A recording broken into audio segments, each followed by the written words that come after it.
Ladies and gentlemen, welcome back to Stone by Stone. I'm your host, Andrew Swanson, and I am very, very thrilled to be joined by number 8 on the Chicago Fire, our hometown boy, Chris Mueller. Chris, thank you so much for being here today. Absolutely. Thanks for having me. I'm excited to chat all things football, life, whatever we got in the tank. Absolutely. Well, there's plenty in the tank for the next hour. I hope you folks are ready for it. As most of you know who are watching this show, Chris Mueller is a pro player. He's a hometown boy. We love Chris Mueller here in Chicago. But personally, I've learned a decent amount about you, but I don't know how much everyone knows about sort of your upbringing and how you sort of grew up in Chicago. You grew up in Schaumburg, correct? Yep. Yeah, absolutely. So tell folks about what it was like being a little kid in Schaumburg, wanting to play soccer as a kid. Yeah, it was great. Schaumburg's a good area, I think, and it was fun. It was diverse. I got to experience a lot of things. I think what actually got me into soccer was I was put into an elementary school, a dual language program where like 95% of the class was all kids who predominantly spoke Spanish, primary language at home. Mm-hmm. And so when I went out to recess to play with my classmates, which wasn't like the American kids, I was outside playing soccer instead of American football. And so that kind of like bled the passion for it. My parents played growing up, nothing ultra competitive, but they were all big fans of the game. And kind of from there, I think I just had a knack for it. Played a bunch of different sports growing up, tried a bunch of different things, but ultimately just fell in love with the game. Maybe that's because I felt like I was best at that one out of the ones that I had tried. But yeah, for more reasons maybe than one, it was a good time. Yeah. Have you talked to your parents about like what made them make that decision for you as a kid to like put you in that program specifically? Yeah, I think that my mom thinks that it was probably going to be something that was beneficial in the long term. Just being able to speak You Spanish. ended up being a pro soccer player. Yeah. Now I'm in the Good locker call. room with 90% sometimes of like in Orlando, for example, is all Spanish speaking. Yeah. So if you didn't speak Spanish, you were actually at a big disadvantage because Right. when the coach is explaining tactics or he's going over like game plan, he was speaking always in Spanish, and then he translate like maybe 5% it back into English. So you're just missing out big nuggets if you don't understand. So Totally.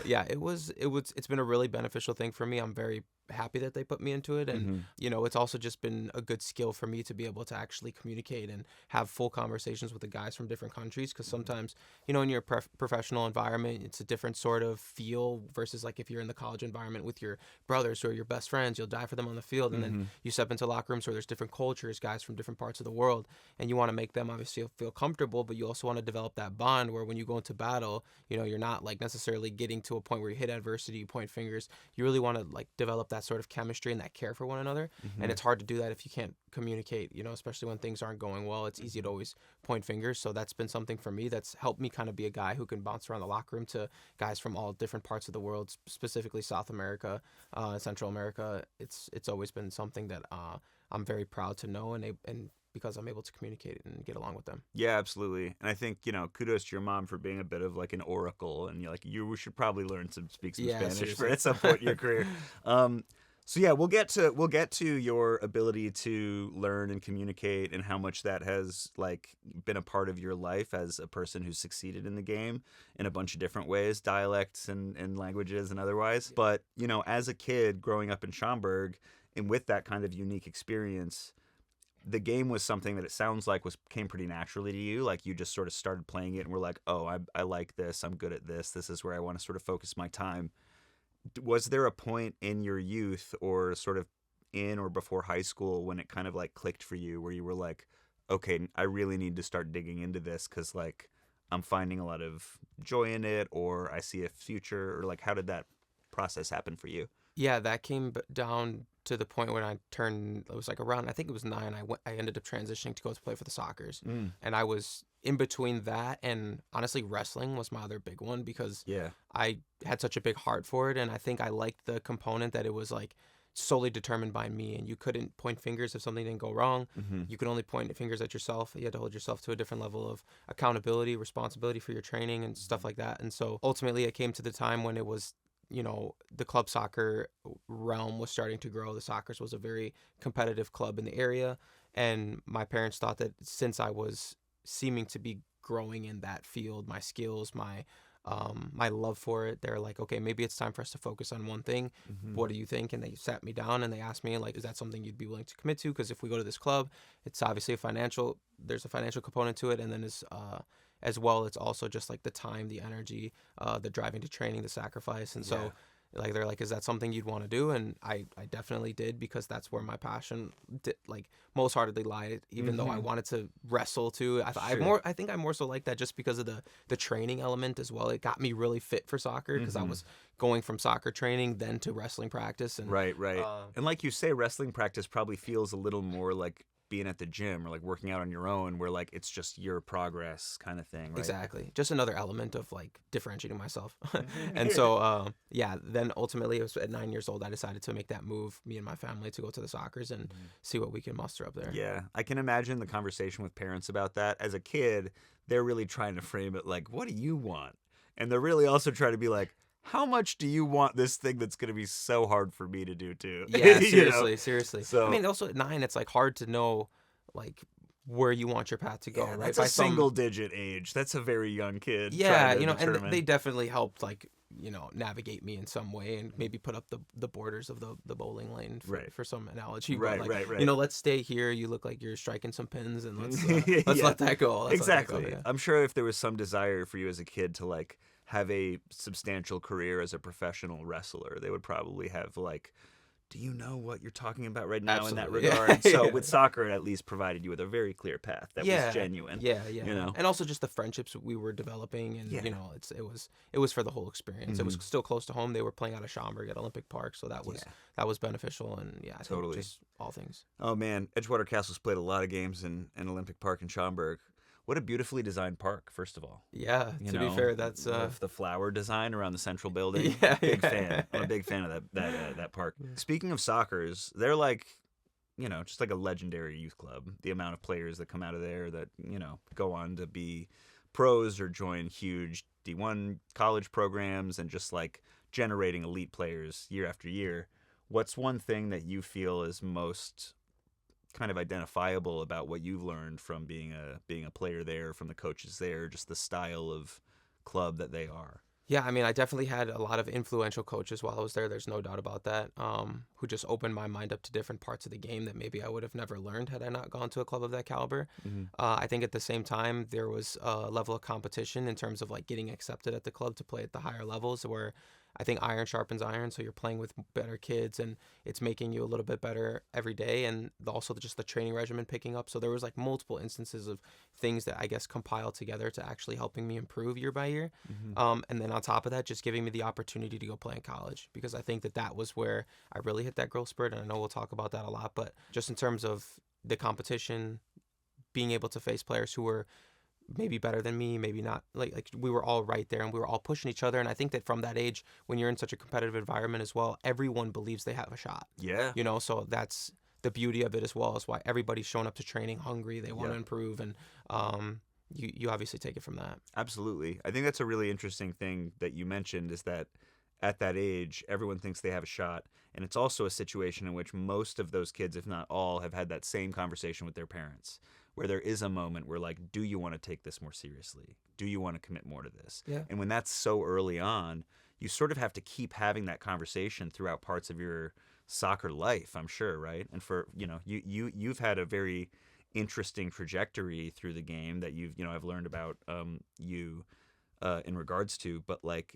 how you went from, being a soccer's, making that shift at 9 years old to then the Big Ten player of the whatever it was. Like that's a pretty big jump, it seems like. So like, did you, as a teenager, were you like playing high school soccer, or were you just playing with the Soccers? I was just playing with the Soccers. They actually weren't, the players who were involved with the academy actually weren't allowed to play in high school. Got it. So like you had to do this top talent program during the time that was like, they kept the training in house, because I think guys were going out to go play in high school, and then they'd come back with like a torn ACL, and like they're getting injured, and the coaches are just like, okay, this isn't obviously beneficial for that sake. And I think that also we had amazing coaches there, so I think that the development that you can get there, and when you really start to hone in on some training aspects, was beneficial. But actually, funny enough, I was like extremely determined not to go to school. Like that was the interesting part. In school, I mean college, but in like my high school days, I had been told a lot that I was too small and too slow to play in the MLS because the MLS was a very physical league at the time, recruiting a lot of players based on their athletic ability and whatnot. But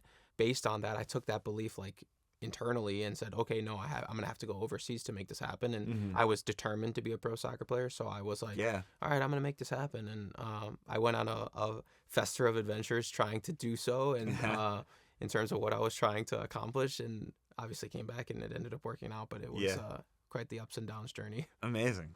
So you do a lot of work now that has to do with like essentially player journey, right? Like the journey of a player, not only tactically and on the field and technically, but like as a human being. What do you remember most about your process? And I'm very curious about your like sojourn through Europe to try to, in that period of time. Yeah. So I'd love to hear a little more about that in detail, but that seems like it sort of tangents nicely into how did you figure out the college thing once that was the target, right? So I've already gone too far. Tell me more about this journey through Europe. What was that actual, like, tell me the story. Yeah, so I was doing a lot of playing with the Soccers in the Metro League in the Odeum. I don't know if you know where that building was back in the day. Yeah. So we were playing in the Metro League in Odeum Indoor, and I got recognized by a scout to get a trial overseas to go to Germany. And I remember being in the car after the game that he's like, I've been watching you for weeks. You really impressed me. I could get you some trials, whatever. And I remember being in the van on the way home, like thinking of these Bundesliga clubs, and I'm like, wow, like this is it. I can make it, And they're my mom wasn't too hot on me not going to college, Sure. Neither was my dad when I told him about it as well. But so my mom had mentioned like, okay, if you want to go on your own, like you just have to pay for your own ticket, and so I didn't have a job or any money, so I went job hunting at the time because I was old enough at that point. Yep. And I was like applying at places like Home Depot, Starbucks. Of course. I ended up getting a job at Costco. So, dude, so glad that's where you ended up. Yeah. Huge Costco fans here at yeah. Edgewater Castle. Costco, we're looking for a front of jersey sponsor, and we think you're just right on the money. Yeah, anyway, sorry about that. Continue. No, yeah. So I picked up being the rookie on the roster, I picked up the 4 a.m. to noon shift all summer. Oh. So jumping on my moped at 3:30 in the morning, and incredible, going into work and trying to just save up enough money. And I remember the first day I tell this story because it's just like funny of how it all started and the lessons that I learned from it. But I got there the first day, and the manager was like, "Okay, yeah, you're here 15 minutes early," and I'm like, "Okay, what am I gonna do first day?" And she's like, she walks by and she gives me a razor blade like this big, and she was like, "You're gonna be on guppy duty to start the day." And I was like, "What is that? What's guppy duty?" So she's like, "Okay, just follow me out here." And we went into the warehouse, and she's like, "You see all these little black guppies on the floor? You got to scrape those off the floor with the razor blade." So I'm like hands and knees, scraping guppies off the floor in Costco at 4 in the morning. With a dream, man. This sounds like genuinely, I couldn't think of a more like perfect live action Disney movie from the early aughts. Like this is exactly the story that needs to be put into a new live action Disney sports movies like Johnny Tsunami style. Because we're hitting all the perfect moments, like literally guppy duty. What a line. Yeah, guppy duty. Incredible. So you worked this job for 3 months until I made up enough money so that I could buy a ticket to go to Europe. Bought my ticket, quit the job, and I'm like, this is it. I'm good. It's over. I never have to work another job. Yep. And I ended up going on this trial in Germany, and it was 2 weeks long, and I thought I actually played really well, and I was like, surely they're going to offer me like some small contract to stay here to develop me and whatever. And they just brought me in at the end, and we're like, no, sorry. Yeah. So then I'm flying back with my stepdad, and I'm like crushed. I'm like, dude, what am I gonna do? Like now I gotta go try and go to school through the system that I feel like has overlooked me, told me I'm too small. It's this is gonna be impossible at this point. And obviously like things have turned around, and I was able to get a part scholarship to Wisconsin, which was still a great opportunity, right? Incredible to play Division program. I, Big Ten soccer. So I was like, okay, I'll run with this opportunity, and always with my long-term ambition, plan A was to make it to the pros. Yeah.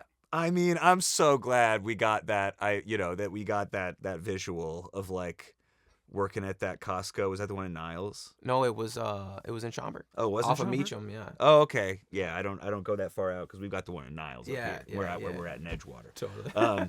But man, I mean, I genuinely think that one story and that like working that 3-month job, which is like. The reason I'm doing this is because I have this very, very, very, for you was like the thing that's going to make it all work, right? Sure. At the time. but like you have to believe in those things, and you have to put in that work, and you have to do guppy duty. Like you just have to do it. 100%. You know, and that's just such a perfect analogy for what we're probably going to be talking about in the second half. We're going to take a little break here. Before we do, what is in your mind like the most important lesson you learned from, I'd say, like the moment between that conversation in Germany and when you sort of started really becoming like you thought you were on the right path at Wisconsin? Like, what's the moment in there that you sort of like really, really remember, if that makes sense? Well, like my first 2 years in school were terrible. You know, like I was not playing as much as I wanted. I was really down in the dumps thinking like, okay, my career is not going the way I thought. I really had to turn something around. And that was ultimately when I feel like desperation just kind of bred a beast. Yeah. You know, where it was like, I need to make this happen. And someone ended up handing me a book to like really start to like transform my mindset. And for whatever reason at the time, I picked that book up and actually was intentional about reading it, like making that decision. And ultimately just taking on responsibility for myself and my outcomes, because it wasn't going to be determined by the coach, or, you know, I didn't play good because it was cold out and I didn't get to score because it was raining and the ball slipped. Like you can always find these external situations to like blame your external and just the outcomes of your life, the circumstances that you face. But ultimately that's not beneficial in any way. It's like always you versus like the adversity you face, how you choose to respond. And I think, me choosing to respond and try and take matters into my own hands, even more so than I already was definitely the biggest takeaway. Mm-hmm. Yeah, I would say that makes sense, and also, again, is like feels like one of those seed things for you that has now driven so much that is like your life is about. Oh now. yeah, absolutely. Yeah. Amazing. Well, thank you so much, man. We're gonna be back. If you don't run away from us in the next 5 minutes, we'll be back in just a second, folks.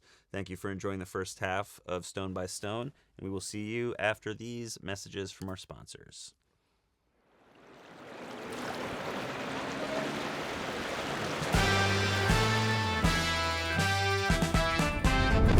8 years ago, we were just an idea, a distant dream for togetherness, joy, and triumph. We did not inherit a dynasty.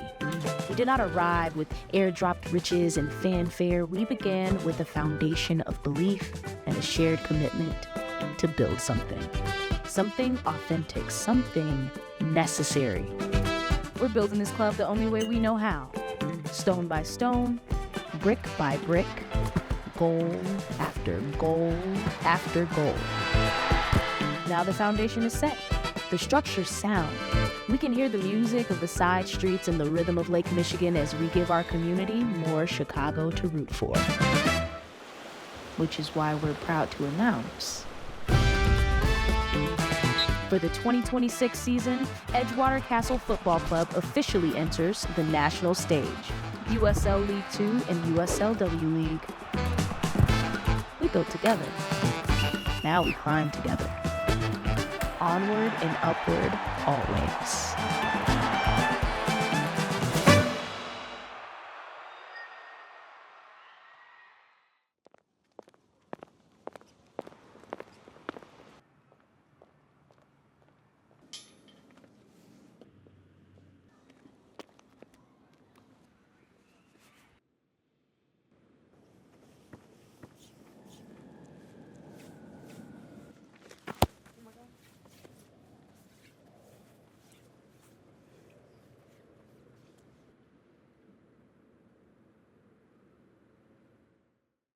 Ladies and gentlemen, welcome back to Stone by Stone. I am still Andrew Swanson, and luckily we are still joined here by Chris Mueller. Chris, thank you so much for being with us again. Yes, absolutely. So where we left off, you were describing the moment that was kind of the catalyst for a lot of the mindset that you have now that has driven a lot of your recent work. But I'd like to go back chronologically right where we were. So this was a moment in which you, if I'm quoting you correctly, I'm not going to quote you correctly. Something bred a beast, you said? Desperation bred a beast. And what I thought of in my head immediately was the moment from Deadpool where he is transformed by that moment where he's deprived of air in the tank. Mm-hmm. Great movie. But you're like the idea that you had to change, like something had to change if you were going to reach that dream, right? So what changed? Like obviously there was a mental change, but what like habits did you build? What things sort of changed in your daily routine that led you to be the player that you became at Wisconsin? Yeah, I think an adoption of a lot of things, but certainly the idea that, you know, if you want something you never had, you got to do something you've never done. To be in the 1%, you got to do what 99% of people aren't willing to do. I think that was something I'd always attributed my mindset to and just how I approached myself. But like after reading that first book, I started getting into the habit of just reading more, being more curious about like how I can improve my mindset. Because I had coaches even telling me growing up that if anything was going to stop me from being a pro, it was going to be myself. Meaning like if I couldn't figure it out upstairs and like win the game between the ears, I was going to, you know, fall parallel to whatever distractions those might pull out. But so just kind of figuring that stuff out, really gaining confidence in myself because I was doing something that a lot of people weren't doing. So that was like picking up the habit of reading. I started locking myself in my room to not be going out with my friends and kind of the distractions of college, how those can be. And I was just watching extra film in my room and like using it as an excuse, like, no, I'm going to focus in here. Like, don't worry. You know, my roommates would be pre-gaming and doing their thing in the main area of the apartment, you know, and I'm locked in my room. Yeah. And then I would go to the facility and hit extra free kicks and go in the sauna and just do extra things for recovery and just really started dialing it in. And I think that just doing those things was me stacking evidence and like earning my own self-respect that like I'm not only someone that I should be believing in myself, but I'm building a self that's worth believing in, that I could actually do something. And it was like legitimately my career changed overnight.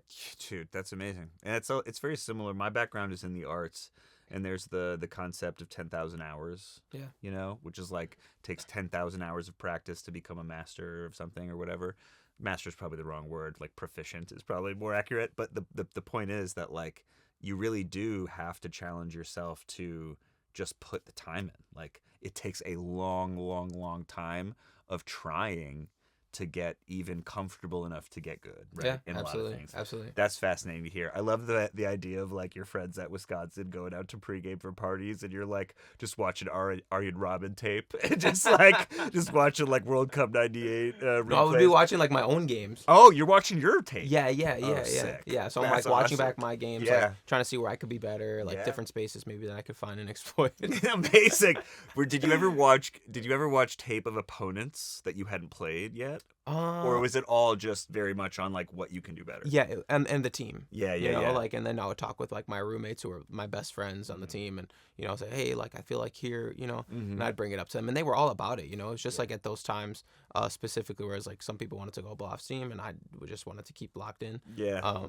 But it was an interesting time, you know, because it's also like you're so known for something that you're doing, and then you're just kind of going absolutely 180. Yeah. And it's like the idea that everyone's like, well, what do you mean you're not coming out this time? You know, it's right. like, well, no, I'm different. Like, well, why? You know, right. So it's a hard thing to kind of get over and adapt and like maybe choose to isolate yourself in some sense, you know, like I don't think isolation's a good thing necessarily, but you know what I mean? Like to make that decision to say, no, like I have to respect what I'm trying to do. And unfortunately that takes sacrifice. It does. And fortunately. Yeah. I mean, truly. Probably like, fortunately. If you look at where you're at now, I mean, that's good. So at Wisconsin, that change happened overnight. Your junior year, you had a crazy year, right? As a junior, you were part of a very successful Wisconsin team. Your senior year, you had another crazy year. Which one of those were you the Big Ten Player of the Year? Offensive Player of the Year. Offensive Player of the Year? Yeah. Okay, and that was your senior year. Senior year, yeah. Great. Okay, and if I'm not mistaken, following that year was your draft. You were drafted to Orlando. Correct. Great. What year is this? 2017. 2017. Okay, this is the year Edgewater Castle was founded. So in 2017, you're drafted to Orlando. What did that feel like? That was just like an accumulation of, I guess, all the work, you know, and like, I guess, proving a lot of people that had told me otherwise wrong, which was a great feeling, but also just like the idea that I say, like a lot of people say, like, what was your most rewarding moment in soccer? Like, what was the best thing? And it's like, everyone talks about like playing for the national team, scoring 2 goals on my debut, but like the moment that changed my life in soccer was winning the Big Ten championship. Yeah. Because I had like, you know, in Wisconsin, you're playing against Maryland, Indiana, you know, these big dogs in the Big Ten, and it's like to beat those schools is like no easy feat, right? And so to come from Wisconsin, the club that was the bottom feeders, to get my team like on board, to actually lead, to prove to myself that we can actually do something by sacrificing a lot and like beating all the odds and still coming up, and you sacrifice all that. You sacrifice all those nights out because why? Because we want to have the ring, because we'll remember that more than we'll remember a night out. And that was like our driver our whole senior year, like we'll remember this forever. We have to sacrifice now. And we got people inspired by the vision. Everyone was motivated and on board. And like the fact that it actually paid off, because the risk is always there that you miss out on all those nights and you don't win, right. So like, unfortunately that's just part of the game. But like the fact that it paid off for me was like, oh my God, I can do anything in my life if I just did this, It was like the cherry for like, I had just strove for this one goal for so long. It felt like so long, 2 years, to try and actually do that. Because the first 2 years, it's like, oh yeah, we want to win the Big Ten, but in the back of our minds, everybody knew we weren't worth believing in ourselves, because we weren't doing doing Indiana first. Yeah, exactly. Yes, and they were number 1 in the nation at the time, So then like to turn it around for our senior year to actually win the team that has never won the Big Ten, like it was everything to me, and it just catapulted me in my career. Do you feel like you had some kind of infectious quality to that program? And that, like, because it seems like you changed overnight, right? And not to like deny any glory to any of your teammates, but the idea of like that sacrifice that had to be made to catch up to those big teams, it seems like you kind of like helped push those teammates around you to do that too a little bit more. Yeah, me and I had one other teammate. His name was Mike Catalano, and he was like me, just like driving for the best, you know, and was a top player. He was Big Ten All Conference all 4 years. He was a really, really good player. And just having a companion who was someone who could like help me keep the other guys accountable, someone I could depend on, like you need that sort of stuff like in the locker room. One guy can't do it alone. So and then, we had Mark Segbers who got drafted, Tom Barlow who plays for the Fire. He got drafted all on the same team. And Tommy and Mark followed off the energy that me and Mike brought to the team. And then like it became infectious there. When we set the culture, when we were older, like when we were the first year, it was win or lose, we booze, and then we move on and we're like older, we're setting the standard of how we're trying to start doing things.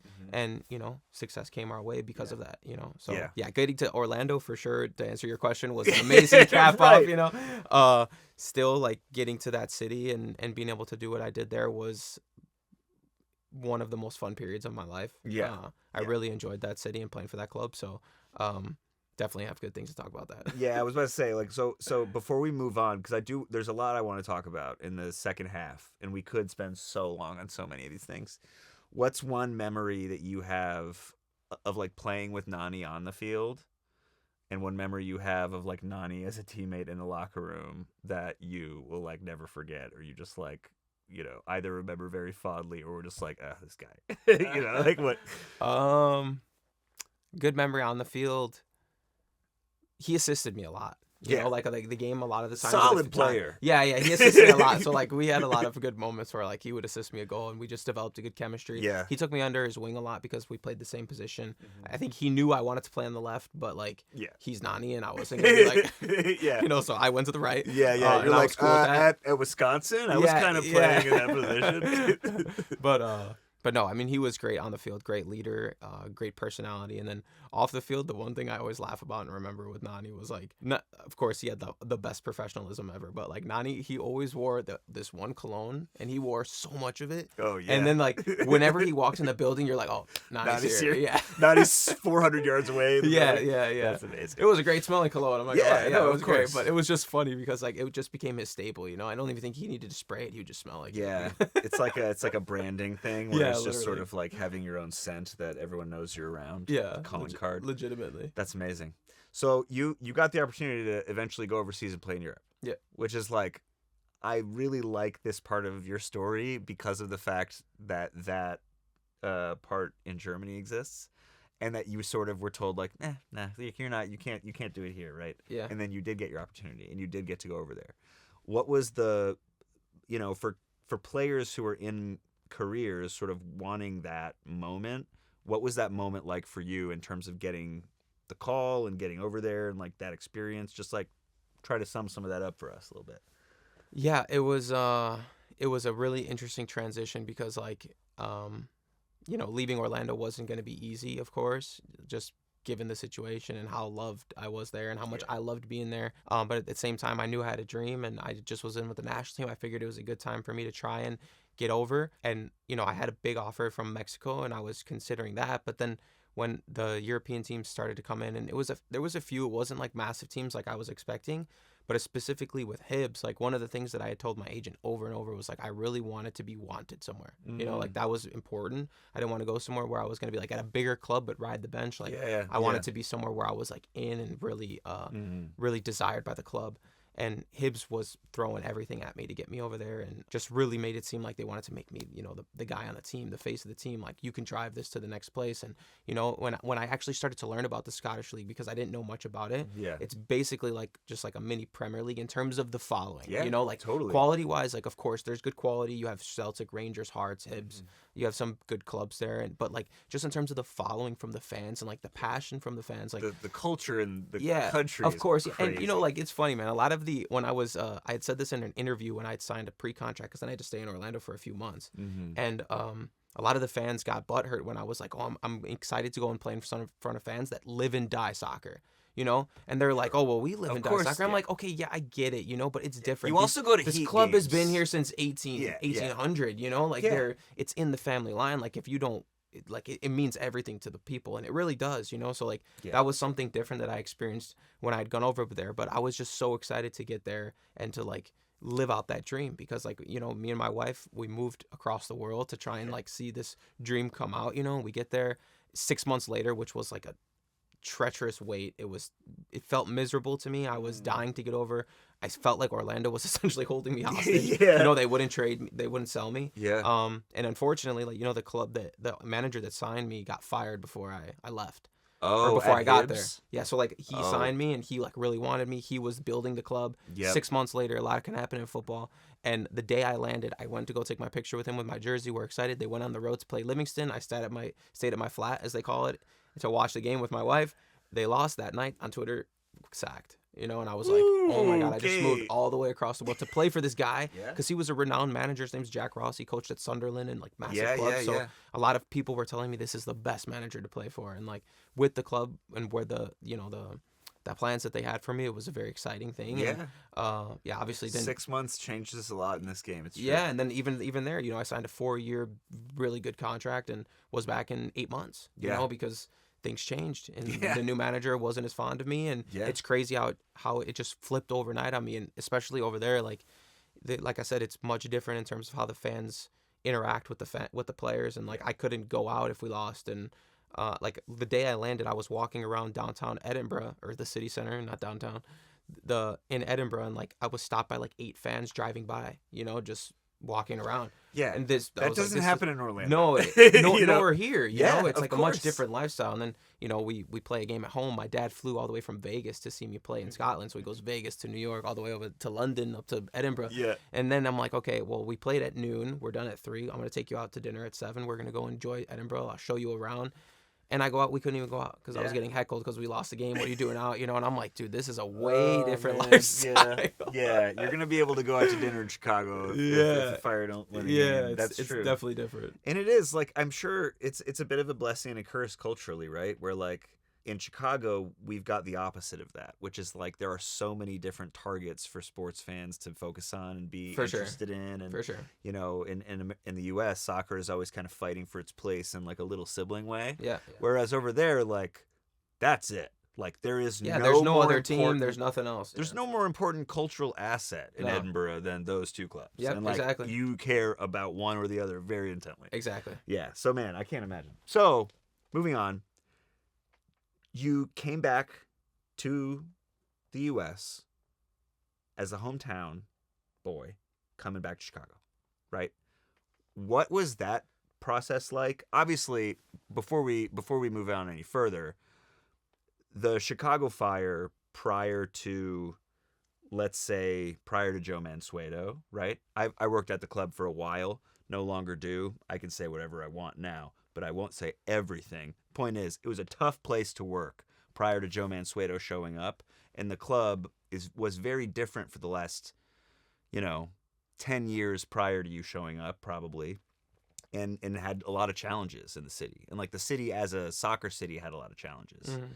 When you came back here, did you sort of see this as a as like a rising project or a big opportunity challenge thing to happen? Or did you sort of see the vision that was sort of already being built to where it's at now, if that makes sense? Yeah, they had just rebranded to the current logo, which I Yeah. thought was like a good step in the right direction. And Oh, you yeah. could tell that the club was like moving in a positive direction, right? And like Definitely. I think just considering where I was at Hibbs and where me and my wife were at, we were like trying to start having kids, and we were at that point in our life. And specifically when he told me like, hey, Chicago keeps calling, they want to bring you home, and like we're over there for 8 months, things hadn't gone as well as we would have hoped, and we're like, Yeah.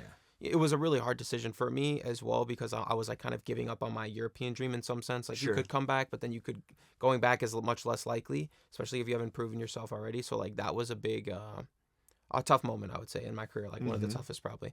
But like regardless, to come back was like also a dream, because then I like have my grandparents at every game, my mom's coming, my dad, everybody is there, and it's just like a cool atmosphere to be playing in Soldier Field. Yeah. I'm back playing a ton, and it was a great time for me to come back. And I think that when I saw the vision of everything, and I know the landscape of Chicago, how big the Fire could be, and just like I was so excited about that aspect, and coming back and be like, wow, like this could really be something special if we can like get behind it and it can move in the right direction. I was obviously intrigued by that. And I think, for anyone who's a huge fan of the game here in Chicago, the amount of potential that this city holds for a pro team is so extreme. In that like the culture around the game and the many different cultures globally that love the game that are here in Chicago, and the sort of just history of the game here through Germans and the Scots and Irish and people that come from everywhere over the last 150 years that have brought the game with them. All that history is here, right? And I think that there's something really fascinating happening with the growth of the game in a city like Chicago that, unlike Edinburgh, has all these other 100-year-old sports teams, right, that really matter to people. And right now, at least, it does feel like there's that like glimmer of a future where like the Fire is kind of held in esteem with the rest of these organizations, right? And like that being the new target for MLS is like, how do we challenge the rest of these sports actually, is such an exciting thing to think about, because it is a bit of like a Wild West in sports in the U.S., right? Where it's sort of the only thing that hasn't been around that long. Yeah. Yeah. So I find that really interesting. I'd love to go back and think about what it is like for you, having been a kid growing up in Schaumburg, knowing the Fire as a player and like knowing the Fire as a fan, as a kid, right? Is the sort of dream of this new stadium and everything coming with it, does that feel like it has the potential to kind of match or beat whatever your sort of dreams of being a Fire player as a kid would be, if that makes sense? 100%. Yeah, 100%. You couldn't have conceptualized something like that as a young player, right? Yeah. Like it was like, you play in Soldier Field, and then, which is obviously cool, but I just don't think the game was grown enough at that time when I was younger. It was a much different landscape, the American soccer and just MLS in general, right? So definitely from that age and how I've seen the whole thing grow, and especially the image of it in Chicago as well, like having its own stadium, and with the new training grounds that we have, it's like you're really turning the corner as a world-class club, you know, like truly world-class. You can't classify it as anything else. Oh, I genuinely cannot wait to go to that stadium. It's going to look so good. Yeah. I want to show up in a little rowboat. Yeah, just on the side. Yeah, right, exactly. And then just like leave my boat and it floats off. And Anyway, we're gonna get now into something I'm really excited to talk to you about, which is a new business that you have launched this year, this month, very recently. Yeah. Why don't you tell myself and our listeners a little bit more about BTB and what that is for you, and the synthesis of how that came about? Yeah, so it's been the brand that I started to build and collaborate once I became a pro in Orlando, and it formulated actually in college with some of my buddies. It was like, be the best, BTB, bro, like every day, like that's what we're gonna do. Yeah. That striving, I started tagging it on everything when I was in Orlando. My book is tied to BTB. Yeah. So it was just like always an idea and a concept of terms of like, okay, this is what I'm gonna try and build into something that can be a resource for people who are trying to be the best. And I wasn't sure of what that looked like. And then with the opportunity this year, and I say opportunity, funny enough, but like just having the heart condition, pericarditis, Yeah. knocking me out for the whole season, and needed to take extended time away from the game, and 3 months of zero activity. Like, it was a ups and down battle of just really in the trenches. It felt like mentally, like moving through a fog, not necessarily sure what was going to happen, being on a contract year. So it's like, what is my life going to look like next year? No clue. But then really trying to sit down and think about, okay, well, what am I most passionate about? Which is trying to infuse these life lessons that I talk about here, and through the shared game of soccer, through my passion of the game. And I think a lot of people share that passion. And so I ultimately ended up developing an online course which teaches kids about recruitment and about the American soccer landscape, which I think a lot of parents and families are maybe not necessarily super clear about, in terms of how they can support each other and how they can actually use steps and routines and tactical guidance to become the best and get into that 1%. But at the same time, about teaching kids, like, I think that right now we see a group of young adults growing up in 2025 who are anxious, more anxious than ever, confused, not sure of what to do about the future. The emergence of AI is freaking a lot of people out, and there's just a lot of things that kids don't necessarily know what to do to bring themselves a higher probability of success in the future. And so I try to, at least for the kids that are playing soccer, try to show them how being the best soccer player you can be today, you will reap tons of benefits for it down the line, because you voluntarily choose how to do hard things, like in the moment, sacrifice the short-term pleasures for the sake of long-term benefit. You add your responsibility and take on more accountability for your life's outcomes, and you strive to be the best version of yourself. You lead your teammates. You can't make excuses when things don't go right. Like, these are a natural to the game, right? You can't, if the ref gives you an unjust red card in soccer, you can't say, oh, well, now we're going to lose the game. Like, no, you have to still try and find a way to win.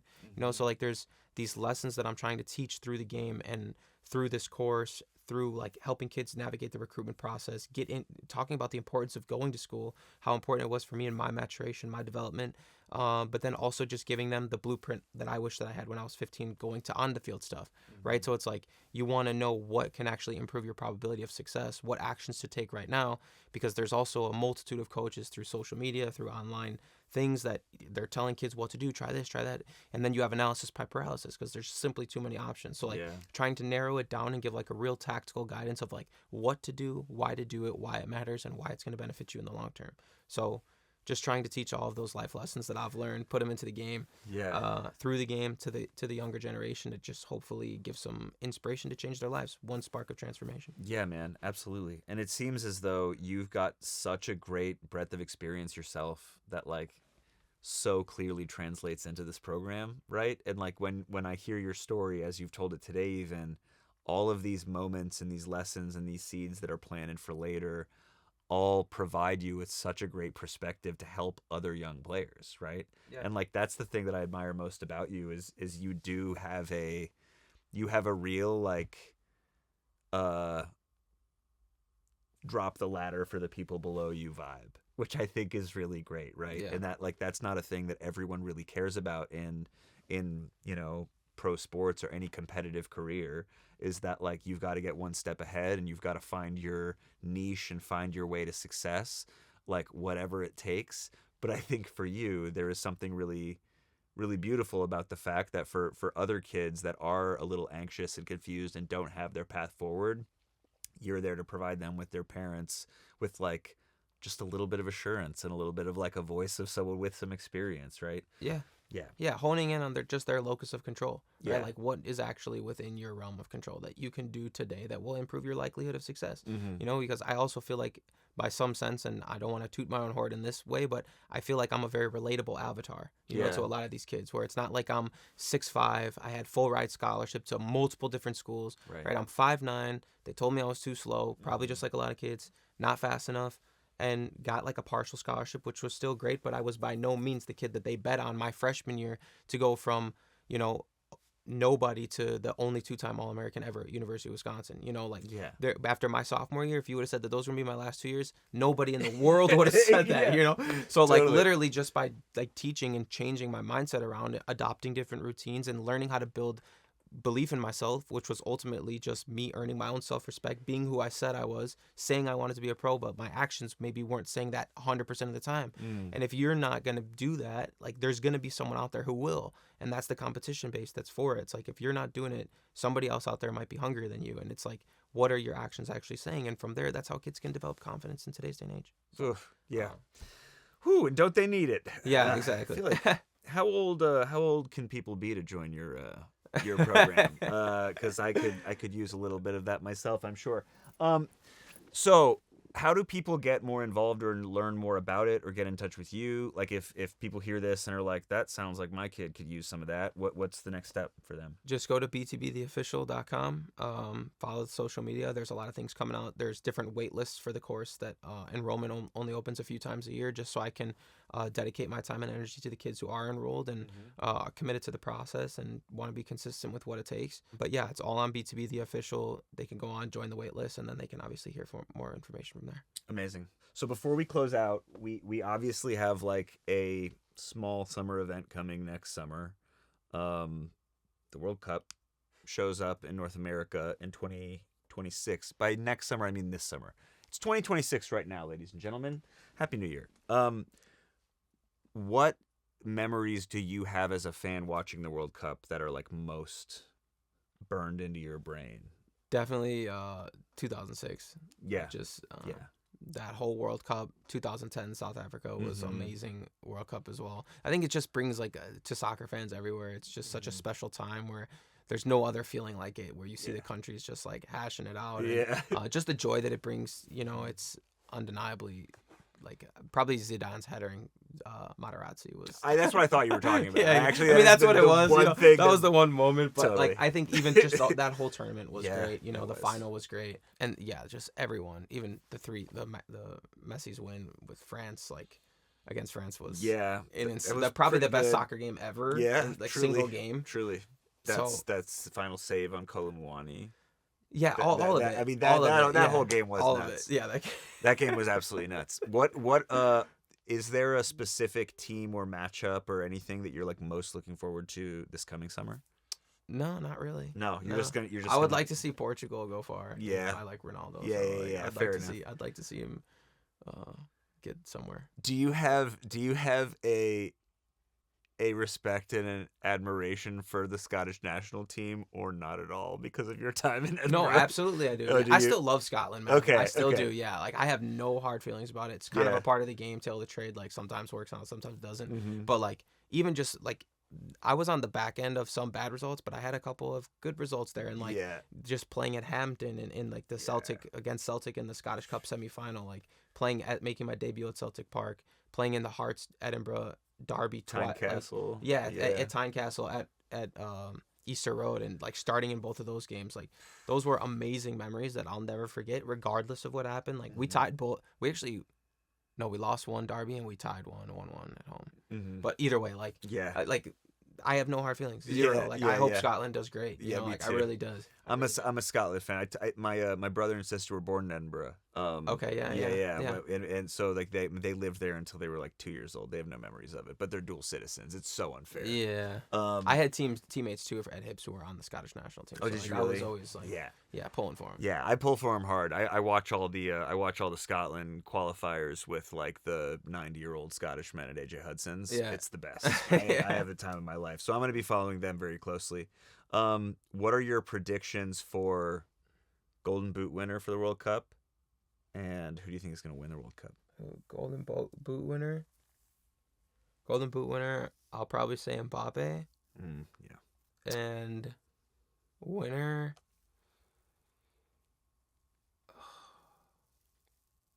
It's good that it's not easy, right? I'm glad it's not easy. It's just hard. It's hard to go against, I feel like, the French team. Unfortunately. Yeah. They're so good. Yeah. Not unfortunately. It'd just be cool. Like I said, I want to see Portugal win. The U.S. to win would be great. Oh, that would be great. Oh, why not? We could all dream. That's what this whole episode is about. Yeah. Seriously. No, it's true. I mean, I think, you never know what can happen in the game, which is one of the best things about it. I think that we are really lucky that we're in a time in which, all of the classic nations that you expect to do well are good enough that they could do well. Yeah. And there are also just enough teams in this tournament that like Yeah. who knows? Like I think we you'd have like just- to see Brazil have a better team. I You would know, love like, that. I Yeah, would they're, love they're that. good, but like not like the Brazil we used to know. No, And Brazil definitely in the not. World Cup for me is like that's a different vibe. You know, Yeah, you watch I Brazil know. in the World Cup. Oh, God. That was like my favorite team growing up was Brazil. No, of course. How could it not be? And honestly, like, there's one game. If there's one game I could snap my fingers and just like appear at, it would be Scotland, Brazil, and Miami. Dude, That's gonna be a That's a- fixture. that's a I haven't fixture. even seen like what they are or where they're at. Scotland, Brazil, and Miami sounds like the craziest party in the entire world. Yes, And I want to go so bad. That actually does sound. Doesn't it insane. sound That's like insane? the craziest blend of cultures. Truly. And like the worst sunburns you've ever seen in your entire life from Totally. those Scottish fans in Miami. I don't know what they're Totally. going to do. Yeah. But either way, man, we're right at the end of our time. I'm a huge fan of yours. I think you're a super smart, compassionate dude. And like, I just can't wait to see what comes of BTB and how it grows. I think it's a great program. And yeah, can't wait to see you get back on the field. Heck yeah! Thanks for having me. Absolutely, man. Thank you, Chris. Ladies and gentlemen, thank you for joining us for this episode of Stone by Stone. We will be back again next week. We have been joined here by Chris Mueller. We are very grateful for that. And we'll see you next time. Thank you so much.